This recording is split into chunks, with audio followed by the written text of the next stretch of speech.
In recent weeks, a notable shift in global energy flows has occurred. As India retreats from its purchases of Russian crude, China has stepped in aggressively, prompting attention across markets and among analysts. According to Reuters, Chinese refineries have secured around 15 cargoes of Russian Urals crude slated for delivery in October and November 2025. Each of these shipments carries between 700,000 and 1 million barrels, amounting to a substantial volume of crude redirected to China. The background behind this shift lies in India's decision to pull back. Indian state refiners reduced imports due to narrowing discounts on Russian oil and mounting pressure from the U.S., which was threatening sanctions over continued purchases. China has seized this window of opportunity. By mid-August, it had booked the aforementioned 15 cargoes, far surpassing its usual volumes of Urals crude, which averaged only about 50,000 barrels per day earlier this year. Energy trackers note that imports of Urals crude nearly doubled in August to roughly 75,000 barrels per day, oilprice.com, indicating a swift ramp-up in consumption. Yet, analysts caution that this bullish approach from China may only be a temporary fix for Russia. China cannot fully absorb the excess volumes India is exiting from. Urals is not a typical baseload grade for Chinese refiners, and logistical limitations further restrict how much can be redirected. One clear analyst stressed that if India continues its pullback, Russia could face a meaningful revenue shortfall. Geopolitically, this pattern underscores China's opportunistic buying strategy in the face of U.S. pressure on India. While the United States hints a penalty for Russian oil buyers, China appears undeterred. Its state-owned energy firms are exploiting low prices, often $2 to $3 per barrel cheaper than Middle Eastern alternatives, first post Reuters The Moscow Times. China's absorption of more Russian crude also potentially eases pressure on global energy markets, particularly Dubai crude, the regional benchmark, but the move brings uncertainty to long-term oil flows in Russia's export mix, Reuters first post. In sum, while China is accelerating its purchases to capitalize on discounted Russian oil and fill voids left by India, the scale and nature of these imports suggest temporary, opportunistic adjustments rather than a stable new demand regime.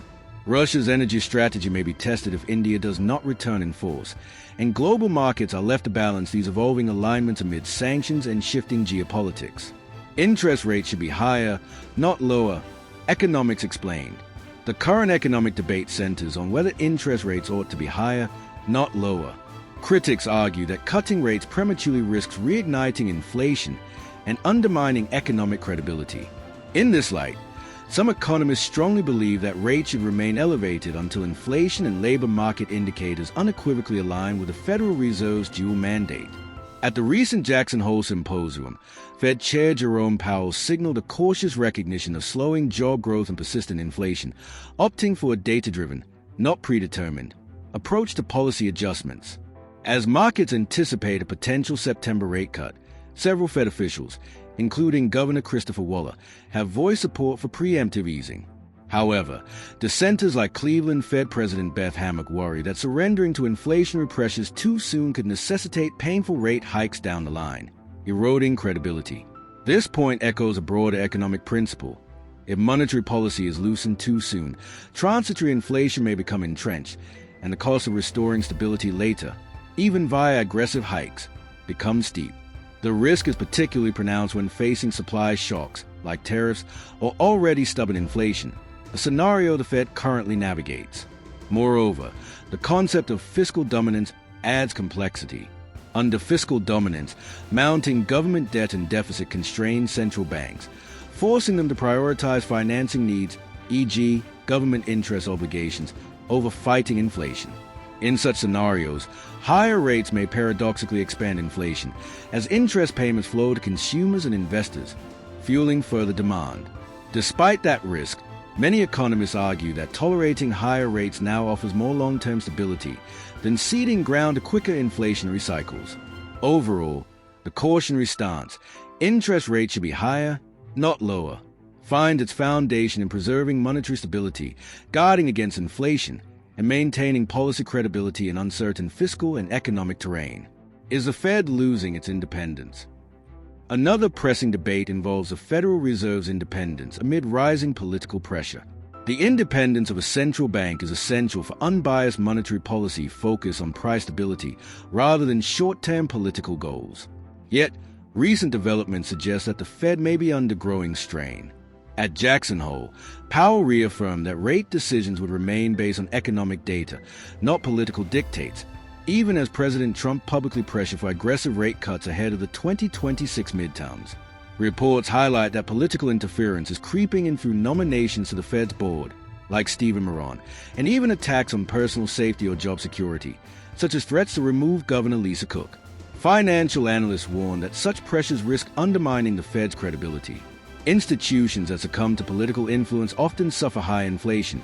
Research cited by the Financial Times shows inflation can reach 9.1% under such interference versus 5.5% when central banks operate autonomously. Prominent commentators and CEOs, including Larry Summers, Mohamed El-Erian, and others, have rallied behind Powell to resist politicization, arguing that preserving Fed independence is foundational to economic stability.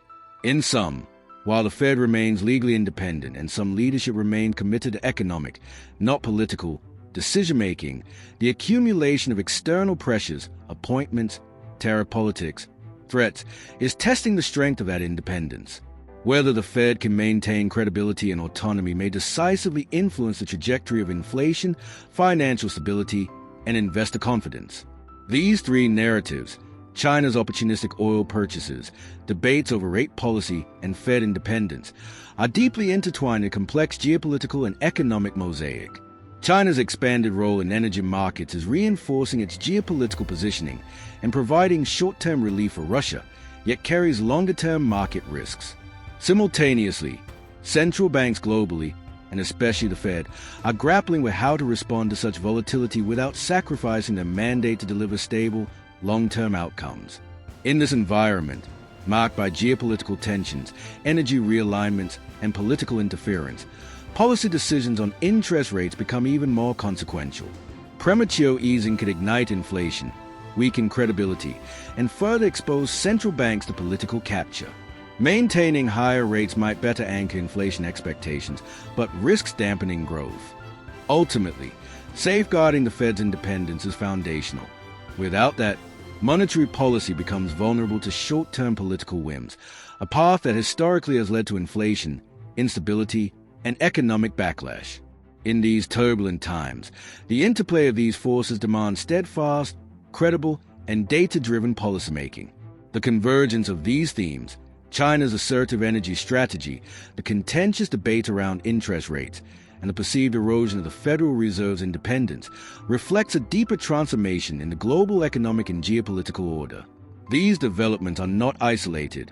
Rather, they are manifestations of a world in flux, where long-standing norms around free markets, independent institutions, and international cooperation are being challenged by strategic competition, domestic political pressure, and economic uncertainty. The interaction of these dynamics paints a sobering picture. In this environment, the role of strong, independent, and forward-looking economic institutions becomes more vital than ever. If you enjoyed this video, don't forget to hit like, share, and subscribe for more.